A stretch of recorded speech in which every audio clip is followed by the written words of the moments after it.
Coucou et bienvenue à toi dans ce nouvel épisode de Tarot Astro Co, le podcast où je te parle de tarot, d'intuition et de spiritualité. Mais attention, pas celle avec des baguettes magiques ou des rituels compliqués. Aujourd'hui, j'ai envie de te partager ce que j'entends moi par spiritualité, comment je la vis, ce que j'ai exploré, ce que j'ai gardé et aussi et surtout ce que j'ai laissé de côté. Parce que si toi aussi tu t'es déjà senti perdu dans le flot d'infos spirituelles, ou si tu t'es dit un jour je suis peut-être pas assez connecté, cet épisode est pour toi. Bienvenue à toi dans Tarot Astro Co. Moi c'est Aurore, tarologue intuitive et grande curieuse de l'invisible. Ici on parle cartes, énergie et chemin de transformation. Alors, bienvenue à toi et c'est parti pour ce nouvel épisode. Ma définition de la spiritualité, histoire qu'on parle tous de la même chose. Pour moi, être spirituel, c'est avoir conscience que tout est énergie, qu'on est tous reliés d'une façon ou d'une autre. Je crois qu'il existe quelque chose de plus grand que moi. Je ne parlerai pas de Dieu, mais l'univers, oui. Quelque chose de vaste, d'invisible, mais bien là. Et pour moi, être spirituel, c'est pas être une sorcière, c'est pas Madame Irma, c'est pas faire des rituels à chaque pleine lune, c'est juste avoir cette conscience-là. Je me considère comme intuitive, j'ai une forte connexion mentale, je perçois des choses, je ressens, j'entends parfois aussi ce que d'autres ne captent pas. C'est ça pour moi en fait la spiritualité, dans son sens peut-être très large et peut-être que toi ta définition est un tout petit peu différente. Mais je vais aussi te parler de mon cheminement et aussi de mon overdose de spiritualité, de mysticisme. Alors, c'est vrai que j'ai toujours un peu baigné dans ce monde un peu à part. Enfant, je voyais déjà des guérisseurs, des rebouteux. Mon grand-père est coupeur de feu. Donc très tôt, j'ai compris qu'il y avait des choses qu'on ne pouvait pas toujours expliquer. Et enfant, je posais déjà beaucoup de questions sur la mort, la vie, ce qui se passe après, à quoi ça sert de vivre si c'est pour mourir, etc. Je te raconte pas comment ma mère, elle a pu galérer quand j'étais petite. Mais c'est vrai que même si j'ai toujours été très intuitive, et d'ailleurs c'était assez marqué enfant, mon vrai point de bascule, c'est quand j'ai quitté mon job dans une asso où je bossais depuis 12 ans. Vraiment, j'en pouvais plus, je perdais pied. J'ai eu la chance d'avoir une rupture conventionnelle, peut-être un peu forcée, mais au final salvatrice. Et là, j'ai compris que je voulais plus en fait qu'un boulot classique. Je voulais quelque chose qui ait du sens pour moi et pour les autres. Alors j'ai exploré beaucoup de choses. Au début, je me suis lancée dans la naturopathie. J'avais envie de quelque chose qui ait un impact. Et comme à l'époque mes filles étaient petites, je voulais, et que je suis pas du tout médecin, médicaments, etc. Je voulais quelque chose de naturel, prendre soin de sa santé au naturel. Donc j'ai commencé à m'intéresser à la naturopathie. Au final, la naturo, c'était pas quelque chose qui me parlait dans son ensemble et je trouvais qu'il y avait trop justement ce côté médical. Alors, je me suis quand même formée à l'aromathérapie, les huiles essentielles, parce que je les utilisais beaucoup et que j'avais besoin d'en savoir plus. Et que j'ai eu une vraie période de boulimie de formation. Je me suis aussi orientée vers les fleurs de Bach, l'hypnose, les soins énergétiques. Enfin, vraiment en mode, tu vois, crise boulimique, je veux tout comprendre, je veux tout savoir. Et comme j'aime apprendre, j'avais vraiment ce côté-là. Et à un moment, et ça a duré un moment, j'ai saturé. Tu vois, avec tous les bouquins, toutes les vidéos, on était en période, période Covid. Euh, et donc, il y avait un flux d'infos qui était immense. Et puis au final, je trouvais que rien n'avait... Enfin, tout faisait sens et rien n'avait de sens, tu vois. Alors, tout me paraissait identique. Et c'est là que j'ai compris que j'étais dans le trop. Trop c'est trop, et trop tue le trop, tu vois. Et j'ai commencé à faire du tri. Alors, je me suis bien sûr fait accompagner, et je me fais encore accompagner aujourd'hui. Ça m'aide à faire du tri dans toutes ces infos, dans ce flux d'infos. Et je trouve que se faire accompagner pour mieux accompagner, c'est l'idéal. Alors, dans ma boulimie de formation, hein, comme je te le disais, j'ai fait donc tout ce qui était plutôt en lien avec la naturo, hein, au final, aromathérapie, fleurs de bac. Après, je me suis tournée vers les soins plus énergétiques, et c'est là que le tarot est vraiment rentré dans ma vie. Donc mon troisième point, mon troisième chapitre, si tu veux, c'est cette idée de se faire accompagner pour mieux accompagner. Aujourd'hui, et à l'époque et encore aujourd'hui, alors à l'époque j'étais accompagnée par une magnétiseuse, et là depuis maintenant bien 3 ans, je suis accompagnée par une médium, une kinésiologue, une numérologue et une praticienne shiatsu. Tu vois, j'ai vraiment une équipe autour de moi. Parce que pour moi, si tu veux accompagner les autres, faut aussi savoir se faire accompagner soi-même. Alors, le shiatsu, c'est pour moi un vrai moment de lâcher prise. Avec Geneviève, on fonctionne en échange. Elle me fait un soin, je lui tire les cartes. On avance en fait ensemble, toutes les deux.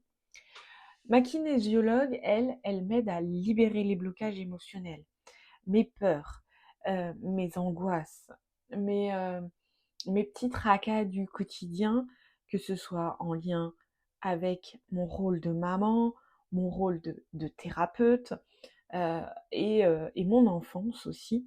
Elle est vraiment là pour aller dénouer les blocages.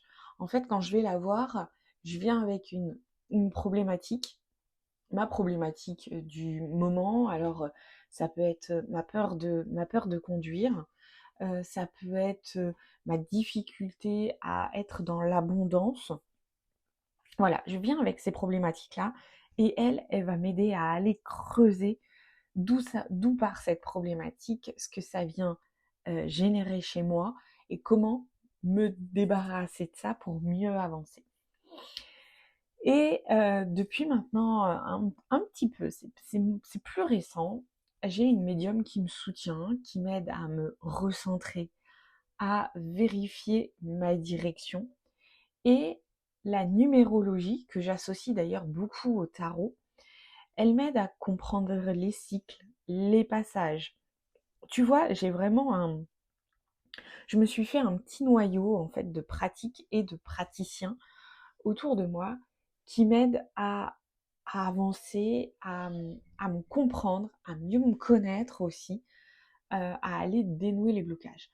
Au quotidien, j'ai une pratique de tarot, bien sûr, de journaling. Je suis adepte du bullet journal, et clairement, et sans te mentir, depuis maintenant pas longtemps, l'intelligence artificielle, et notamment ChatGPT, m'aide vraiment à faire le tri dans mes pensées, mes idées, en mode, tu vois, écriture intuitive. Je lui balance ce que j'ai écrit, et lui, il va aller faire ressortir les points forts, les points impactants, et peut-être aussi les points sur lesquels je devrais plus travailler. Donc tu vois, vraiment au quotidien, je m'accompagne moi-même, certes, mais je me fais aussi beaucoup accompagner. Et toute cette équipe, on va dire ça comme ça, toute cette équipe qui est autour de moi, Je les ai choisis au bouche à oreille ou à l'instinct en fait. Et j'ai aucun problème à dire que moi aussi j'ai besoin d'aide. C'est même ce qui me permet d'être plus juste dans mon accompagnement. Puisque je considère que pour bien accompagner, il faut déjà être bien dans ses baskets. Alors certes, tu peux pas être au top à 100% tout le temps, c'est clair, mais tu as besoin de pouvoir aussi relâcher la pression, avoir une soupape de décompression. Donc j'ai tout ce panel autour de moi qui me permet, quand je ressens un trop-plein, de vraiment d'aller me faire aider, de me faire soutenir, d'être accompagnée. Alors, ma spiritualité, puisque je m'égare dans tout ça, ma spiritualité aujourd'hui, elle est certainement plus simple, plus subtile. Elle est là tous les jours sans chichi. C'est vraiment quelque chose de très, de très subtil, de très quotidien. C'est beaucoup plus fluide. Alors, certes, je tire les cartes tous les jours. J'écris beaucoup, je me relie à ce que je ressens, je cherche à comprendre les énergies autour de moi et surtout, je m'écoute.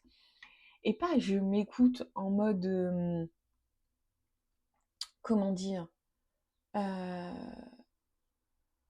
en mode déprime, dépression, etc. Non, c'est je m'écoute, j'essaye de comprendre ce que je ressens, pourquoi je le ressens, ce qui se passe dans mon corps, à quel moment. Et quand je sens que je me force, tu vois, que je fais quelque chose parce que tout le monde le fait, et je l'explique beaucoup dans ma formation au tarot, dans le sens où il n'y a pas une seule bonne façon de tirer les cartes, en fait. La bonne façon de tirer les cartes, c'est la façon qui te correspond. Et donc, si un rituel ne me parle pas, je ne le fais pas. Souvent, j'expérimente, je teste. Et tu vas voir que très souvent, je prends des choses à droite, à gauche, en fait, je m'en inspire et je crée mon propre fonctionnement. Au final, mon propre rituel. Et souvent, dans les rituels, tu sais, tu peux avoir comme dans des prières, des mots. Et si moi, il y a un mot qui me bloque, si genre, bah, c'est un mot que j'utilise pas parce que j'ai pas l'habitude de l'utiliser, si c'est un mot qui ne me parle pas, eh bien, tout simplement, je le remplace, point. Il n'y a pas besoin de chercher plus loin, en fait. J'ai compris que j'ai pas besoin de sorcellerie. Et quand je te parle de sorcellerie, je te parle vraiment au premier degré du terme, pour me sentir connectée, que tout ce dont j'ai besoin, moi je peux le construire à ma façon, et que ma spiritualité, en fait, elle évolue avec moi, avec ce que je découvre au fur et à mesure, avec ma façon de grandir, d'apprivoiser le monde. Alors, si tu cherches encore, toi, ta spiritualité, si aujourd'hui tu te sens paumé au milieu de tout ce qu'on appelle spirituel, eh bien juste prends le temps, respire. T'as pas besoin de tout faire, t'as pas besoin de tout tester. Tu prends ce qui te parle et tu laisses surtout ce qui te saoule. Tu peux faire ton propre mix, tu peux tout changer, tout adapter. Tu peux tester un moment, revenir puisque tu comprends que ça ne te convient pas. Tu as le droit de faire ce que tu veux. Ta spiritualité, en fait, elle est personnelle, elle doit te parler. Et comme j'aime bien le dire, il faut savoir fermer certaines portes pour en ouvrir d'autres. Ça, c'est une phrase qu'on m'a dit il y a quelques années et que je garde précieusement, puisqu'en fait, il ne faut pas avoir peur de lâcher des trucs. Cela laisse de la place à d'autres choses. Je ne sais pas si tu connais cette citation qui dit aussi «L'univers n'aime pas le vide». Eh bien, en fait, c'est un peu comme dès que tu fais du tri dans ton armoire de fringues, eh bien, tu ne sais pas pourquoi, mais quelques temps après, ça s'est rapidement re-rempli. Eh bien, c'est ce principe-là. Donc, si tu abandonnes des choses, tu as d'autres choses qui vont venir dans ta vie. Je te remercie d'avoir été là pour cet épisode. J'espère que ça t'a parlé. Pense à t'abonner, à le partager ou juste à m'envoyer un petit message pour me dire ce que tu en penses, comment tu vois toi la spiritualité. Je suis très heureuse de savoir que ma voix te touche, t'éclaire, t'accompagne et je te dis à très vite dans un prochain épisode. Bye.